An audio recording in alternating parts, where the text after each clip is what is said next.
In the spring of 1770, the young Austrian Marie Antoinette travelled to France for her marriage to the future Louis XVI in the opulent Chapelle Royale at Versailles.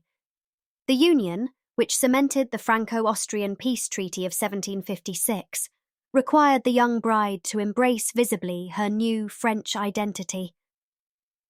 When Marie Antoinette was still the Dauphine, her hair was dressed with pearls, and she wore a ribbon around her neck, emphasizing a plunging neckline bordered with lace. She is already being seen in the height of French fashion. In 1774, Marie Antoinette became queen, propelling her further into the spotlight. Here she faces her husband, Louis XVI, sitting on a gold and blue throne decorated with fleur-de-lis, the royal emblem of France. She is in state costume, her hair dressed in the latest state-of-the-art towering hairstyle, elaborately dressed with feathers, flowers, leaves and ribbons. Lace and silver and gold thread decorate her wide-sleeved dress, while her blue train is trimmed with ermine and fastened to her shoulders with a gold brooch. Maria Theresa would have preferred to trade one of her older girls to France, an untested ally, but one was pockmarked and the others were married or dead. Though Antoinette, like her fiancé, was a dynastic spare until his father and two brothers died prematurely, Louis had been fourth in line. Beauty strengthened her hand. She was, according to her lady of the bedchamber and biographer, Madame Campan, a lithe and blue-eyed ash blonde, bursting with freshness, who gave the picky French little to complain of. Even her detractors admired her majestic carriage and peerless complexion.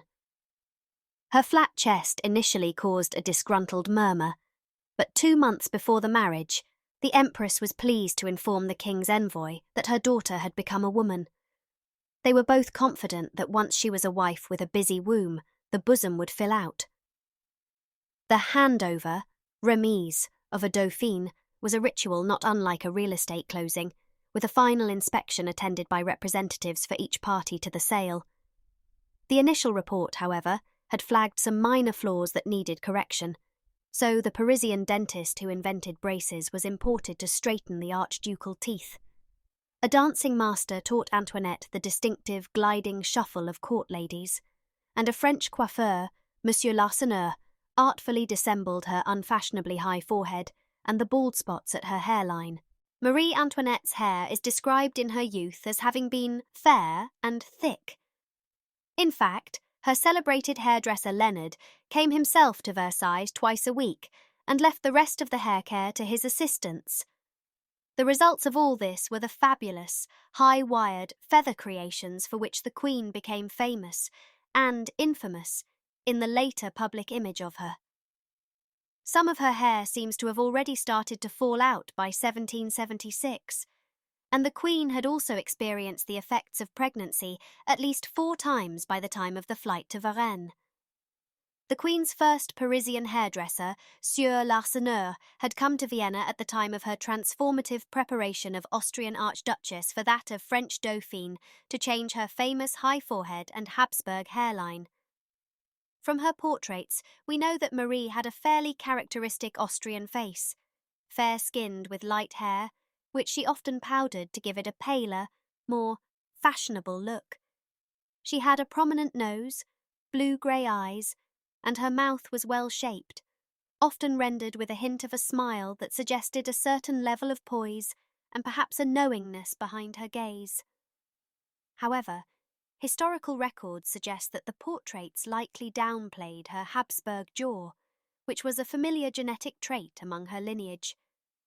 It was much less pronounced in her than in many of her ancestors, but still, painters had a knack for smoothing out these details in favour of a more universally palatable aesthetic. One painter who painted her portrait described her as, "Marie Antoinette was tall and admirably built, being somewhat stout, but not excessively so. Her arms were superb, her hands small and perfectly formed, and her feet charming. She had the best walk of any woman in France, carrying her head erect with a dignity that stamped her queen in the midst of her whole court. Her majestic mien, however, not in the least diminishing the sweetness and amiability of her face. To anyone who has not seen the Queen, it is difficult to get an idea of all the graces and all the nobility combined in her person. Her features were not regular. She had inherited that long and narrow oval peculiar to the Austrian nation. Her eyes were not large. In colour they were almost blue, and they were at the same time merry and kind. Her nose was slender and pretty, and her mouth not too large, though her lips were rather thick. But the most remarkable thing about her face was the splendour of her complexion. I never have seen one so brilliant, and brilliant is the word, for her skin was so transparent that it bore no umber in the painting. Neither could I render the real effect of it as I wished. I had no colours to paint such freshness, such delicate tints, which were hers alone, and which I had never seen in any other woman. Marie was fascinated by the heady mix of fashion, politics, and power, and it wasn't long before she became the leader of courtly fashion. Marie embraced the rising trends for Rococo style, which was filled with pale, pastel-toned silks, heavily layered skirts, and ornate decorative elements, including jewels, ribbons, and ruffles. Panier skirts, known as the guarda-infante, were much sought after, but impractical. Constructed on an enormously wide frame that was sometimes up to 16 feet in diameter, above which waists were pulled into tiny, restricting corsets. As her time in the royal court grew, Marie became increasingly frustrated with the strict dress codes and began breaking the rules. Her personal hairstylist, Leonard, took her love of wigs to new, gravity-defying heights, as well as introducing pastel-coloured powders and adding decorations including flowers, feathers, fake birds, pearls, lace, diamonds, and even small toys.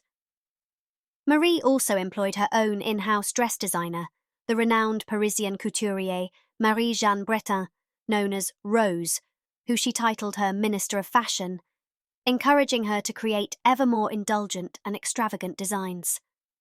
The extent of her frivolities began to increasingly anger the poverty-stricken French public, who painfully felt the divide between them and the hedonistic royals. Even Marie's own brother, Joseph of Austria, mocked his sister, calling her elaborate wig too light to bear a crown. In 1774, Louis XV, the Dauphin's grandfather, died suddenly of smallpox at 64.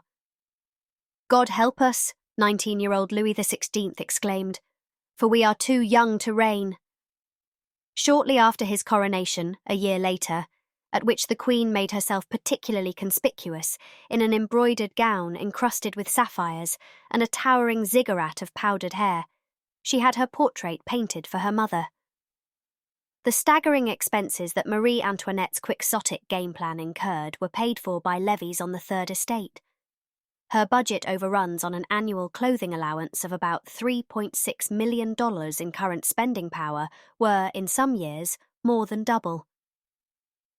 Sometimes the king made up the difference, and occasionally the Queen made a propitiatory gesture of economy. She once refused a parure on the ground that the navy could use a new battleship. The Republicans saw Marie Antoinette as the insatiable parasite who embodied all the evils of her regime. But one should note that the millions she funneled to her architects, gardeners, entertainers, caterers, cobblers, perfumers, decorators, coiffeurs, and, most egregiously, dressmakers wouldn't have been sufficient to compensate for the disastrous wars and centuries of corruption and inequity that were responsible for the country's bankruptcy.